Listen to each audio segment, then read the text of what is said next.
కడప జిల్లా పులివెందులలో YSR press club నూతన కార్యవర్గాన్ని శనివారం ఏకగ్రీవంగా ఎన్నుకున్నారు. జర్నలిస్టుల సమక్షంలో జరిగిన ఈ ఎన్నికల్లో పలు పదవులకు సభ్యులను ఎంపిక చేశారు. ప్రెస్ క్లబ్ అధ్యక్షుడిగా జయరామకృష్ణారెడ్డి ప్రజాశక్తి ఎన్నికయ్యారు. ఉపాధ్యక్షుడిగా దాసరి కార్తిక్, ప్రధాన కార్యదర్శిగా దామోదర్ రెడ్డి, కోశాధికారిగా ఓం ప్రకాష్ ఎన్నికయ్యారు. జాయింట్ సెక్రటరీలుగా డేనియల్ బాబు, డేరంగుల రాజు బాధ్యతలు చేపట్టనున్నారు. క్రమశిక్షణ కమిటీ చైర్మన్గా రమణారెడ్డి ఎన్నిక కాగా, సభ్యులుగా శేషారెడ్డి, వివేకానంద యాదవ్, సురేంద్ర, డేరంగుల కృష్ణయ్య ఎంపికయ్యారు. అలాగే ఎగ్జిక్యూటివ్ కమిటీ సభ్యులుగా రామకృష్ణ, మహేశ్వర గుప్తా, అమీర్, రాము ఎంపికయ్యారు. మిగిలిన పదవులను ప్రమాణ స్వీకార కార్యక్రమం రోజున భర్తీ చేయనున్నట్లు నూతన కమిటీ సభ్యులు తెలిపారు. ఈ సందర్భంగా నూతన అధ్యక్షునిగా ఎన్నికైన జయరామకృష్ణారెడ్డి మాట్లాడుతూ, తనపై విశ్వాసముంచి బాధ్యతలు అప్పగించిన కమిటీ సభ్యులందరికీ హృదయపూర్వక కృతజ్ఞతలు తెలిపారు. ఇకపై ప్రెస్ క్లబ్లో జరిగే ప్రతి కార్యక్రమాన్ని పారదర్శకంగా నిర్వహిస్తూ అందరినీ కలుపుకుని సంస్థ అభివృద్ధికి కృషి చేస్తామని ఆయన పేర్కొన్నారు. జర్నలిస్టుల సంక్షేమం, ఐక్యత, వృత్తి విలువల పరిరక్షణకు నూతన కమిటీ కట్టుబడి పనిచేస్తుందని స్పష్టం చేశారు. కొంతమంది బయట ఉన్నారు అంటే కొన్ని పాలకులు ఫోన్ చేయడం జరిగింది, వాళ్ళు చెప్పడం కూడా జరిగింది. కాబట్టి అటువంటి పేరు ఇక్కడ చెప్తాం, ఎవరైనా ప్రతిపాదించారనుకోండి, దానికి అభ్యంతరం ఉంటే చూద్దాం. ఏకాగ్రంగా అందరూ ఎన్నుకున్నందుకు మీ అందరికీ ధన్యవాదాలు తెలుపుతున్నాను. ఈ ప్రెస్ క్లబ్ నిర్వహణ విషయంలో ఎటువంటి సొంత నిర్ణయం తీసుకుని మీ యొక్క సలహాలు, అందరి సలహాల మేరకు అధిక సంఖ్యాకుల అభిప్రాయం మేరకే ఈ ప్రెస్ క్లబ్ నిర్వహణ జరగడానికి నేను ఎప్పుడు సమ్మతంగా ఉంటాను.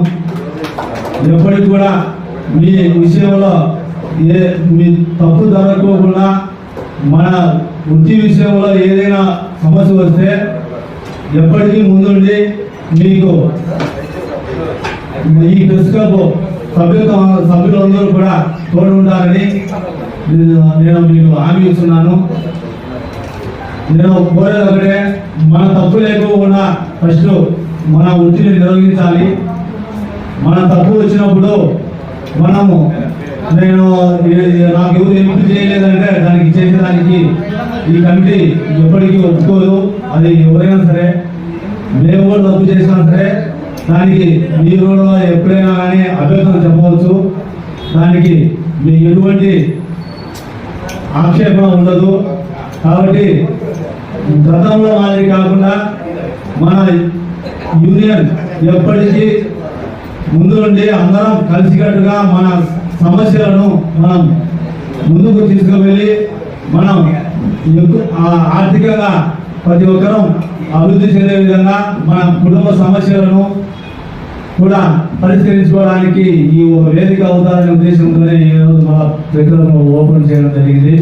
ప్రతి ఒక్కటి అందరూ చర్చించుకున్న తర్వాతనే మనం ఏదైనా ఒక విషయాన్ని ప్రకటించడం జరుగుతుంది. ఇంకొకటి ఏంటంటే, మనకు ఎవరైనా విరాళాలు ఇచ్చినా సరే డైరెక్ట్ డబ్బులు తీసుకునే ప్రసక్తి ఉండదు. మన అకౌంట్ ఉంటుంది, అకౌంట్ వేస్తాం. ఏదైనా డబ్బులు తీయాలన్నా సరే చెక్కు రూపంలోనే బయటకు తీస్తాము. ఆ విషయంలో మాత్రం ఎటువంటి ఒక్క పైసా కూడా అవినీతి జరగనివ్వము. ఎవరు ఏమనుకున్నా సరే ఒక పైసా కూడా రావాలంటే అకౌంట్లోకి రావాలి. తీయాలనే సరే అకౌంట్ ద్వారా చెక్కు ద్వారా తీయాల్సిందే. ఎందుకు తీసుకున్నాము అనేది కూడా బుక్ లో రాసిన తర్వాతనే ఇప్పుడు మనం డాక్టర్ వైవాసే ఎట్లా చేస్తారో అదే విధంగానే మనము ప్రతి ఒక్క పైసా కూడా వాడుకోవడం జరుగుతుంది. దానికి బిల్లు కూడా సబ్మిట్ చేయడం జరుగుతుంది. కాబట్టి ఈ విషయంలో ఎవరు కూడా అనుమానించాల్సిన అవసరం లేదు. మీ అందరికీ మా ధన్యవాదాలు తెలుపుతున్నాను.